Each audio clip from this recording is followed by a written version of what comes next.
Hello out there, my name is Milesy, and welcome to my channel. Last week, I showed you guys the Culture Hustle paints that didn't really show up on camera very well, and I wanted to try to paint something with them. And you'll see that I have them in these little reused paint bottles. That's because I like to have my paints pre-mixed and ready to go.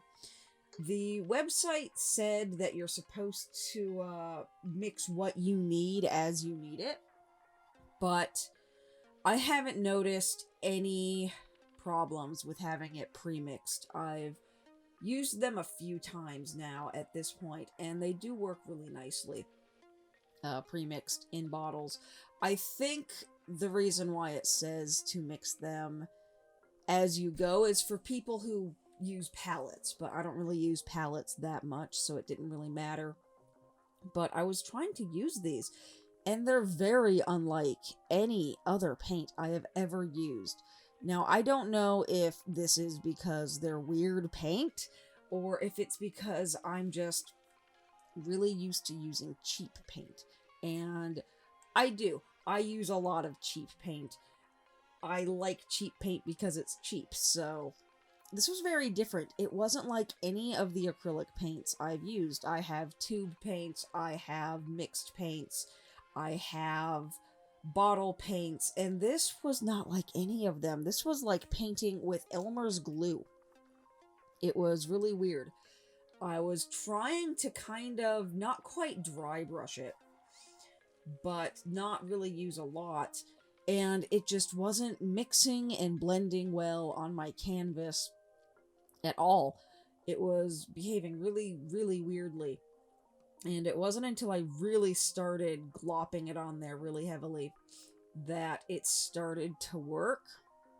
And at this point, I'd only had one bottle each of the pigment. Since this video, I've actually got a whole bunch more, so I've been able to pre-mix a lot more colors, which has made it a lot easier to use these and not feel bad about the amount of paint that I just have to glop on there. Like, I'm still trying to really figure this out, and it just wasn't working, and it was getting kind of frustrating at first, because I've always been the sort of painter where I do really thin, light layers and layer up as I need to, but this wasn't working that way.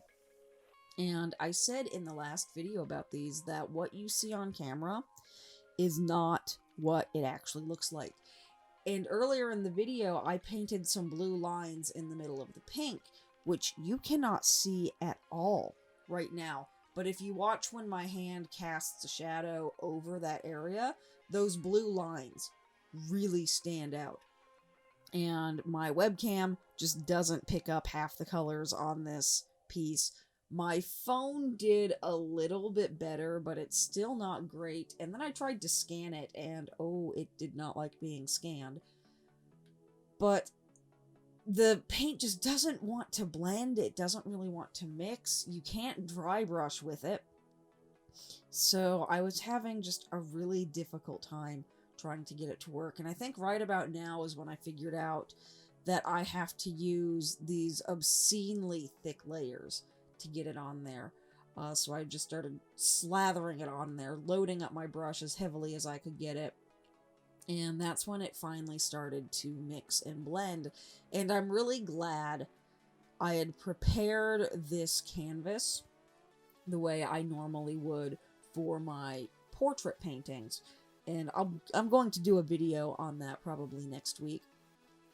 Because if I had just done this on a rough canvas right out of the packaging, I don't think I would have been able to blend this paint at all. So I'm really glad that I did that, because that went a long way in getting this really gloopy, weird paint to behave. So I spent a good chunk of this just trying to get it to blend, because it's weird. It is. It's like using glue, and I just didn't understand it. But I had a lot of fun trying to learn how to understand it. Because what I was going for, and what I did eventually manage to get more or less, was a smooth gradient from violet on top to blue on the bottom. And I think the gradient between the pink and the yellow turned out really nice. And then I added the blue. And the camera can't see it. The camera cannot see the bottom portion of this painting at all. What you don't see right now is a neon green stripe in between the blue and the yellow, as you would expect. I wanted that kind of little flash of sunset green, which is why I did these colors in the order that I did. The pink has completely disappeared now. You just get a little tiny smudge of it. And you can see how much more vibrant the colors get when my hand covers it. But it's so weird that you can't really see the blue. The green completely disappeared. And I was trying to make that blue bigger so it showed up on camera better, because it looked fine in person, but I knew I wanted to make prints of this, so I needed to get it to look good on camera, which I was desperately trying to do by just smearing it on there. And I think it's so bizarre how the camera cannot see the green. It just sees a solid line between blue and yellow. So I was just desperately trying to get it in there. I didn't like the color of green that I mixed, so I wasn't using that one at all. And eventually I just kind of gave up and accepted that I would never see the green in the photograph, no matter how I did this. It just doesn't work. It's so really bizarre. But later on, you'll see when the paint dries, it does look better. When it was wet, everything was really weirdly pastel or really weirdly blown out. Like, there we go. All of a sudden, with it dry, the colors got very, very different, which I thought was really weird. Nothing changed except the paint had dried. I hadn't changed the camera or the lights or anything like that. I just let it sit for about 10 minutes, which was all it took. This dries really fast, which was another problem that I had with it, is that I would be trying to mix the colors, and then the colors would pretty much dry and get really tacky right away. So if you've been on this channel for a while, you probably know by now that there are certain scenes and motifs that I really like to do in my stitching, and you'll see that a lot in my art as well. But I thought these colors that I had would look really good as like a sunset piece, so that's exactly what I was doing. And I haven't had the chance to get any of the black 3.0. I didn't want to get it in my first order because I didn't have a whole lot of money to spend, and then when I went back for it again, it was already sold out, because the Culture Hustle website, they only make the paints in small batches, so once they're sold out, they're sold out. So I think this would have looked really, really good with the black 3.0, but I didn't have that, so I was just using the cheaper paint that I'm more used to using, and you can see how much more smoothly this cheap $1 tube of paint goes on the canvas so much more nicely, so much more smoothly than the Stuart Semple stuff. And I was really annoyed that I made that bottom tree that sticks out a little too thick, because I was honestly a little too lazy to change brushes. I'd been using this one brush the entire time, and I didn't want to get up and get a different one and just take more time than I'd already gone through, because it took me almost an hour to just do that gradient, which was really testing my patience, because that's something that is normally the quickest part on anything like this, and then it just wasn't coming together. And then how I was doing the leaves was I did a really thick line for the center of the leaf, and then I took the paint off of my brush as much as possible, and then I dry brushed the actual fringy part, the frond, whatever you call that, I don't know. But that's how I did that, because I didn't want the leaves to just be this big, solid chunk of black. I wanted them to look fuzzy and like they were being caught in the wind. So I dry brushed the leaves, which is what I wanted to do for the background, but that just wasn't going to work at all. But it was really interesting, I think, to see side by side how the Culture Hustle paint works with the cheap stuff. And I think this might have actually been... This wasn't even the apple barrel stuff that I normally use, I don't think. I think this was the really cheap one that I unboxed on Monday. What was it? The Best Craft or something like that was the brand.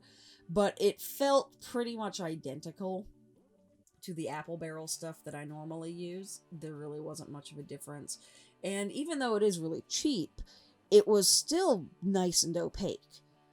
That's really all I care about with paints, is if it's opaque, I don't really care too much more beyond that. So it doesn't have the black hole quality that I think would have looked really nice with this, but it is still nice and dark.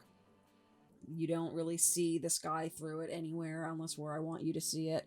And I did kind of try to make sure that the middle of the palm trees especially was really dark. So I went over the middle of them in the trunks like 2 or 3 times like I normally would, which is how I expected to be able to do the background. It just didn't happen. But if you look at the yellow, where my hand covers it and you can see the shadow, you can really see a bunch of other colors pop through the yellow. And I thought that was really interesting, the way my lights interfered with everything else like that. And then I didn't really like the edge because of how sticky the paint was, and it just didn't go all the way to the edge. So I decided, well, it needs a border, which I probably should have done to begin with, but I didn't. So I just grabbed a compass and locked it into place and just made myself some lines, and then decided to freehand over them with the black, which worked out really well. Normally I would have done the lines in advance, but I just didn't think I would need them, because this wasn't supposed to be the kind of painting that would need it. But, oh boy, was I wrong. This paint is so weird. And I think the border also helped make that bottom palm tree not look quite as weird and distorted as it turned out. But I will leave you to watch the rest of this painting. This piece is up for prints on Redbubble. If you want to check that out, I will put the link down below.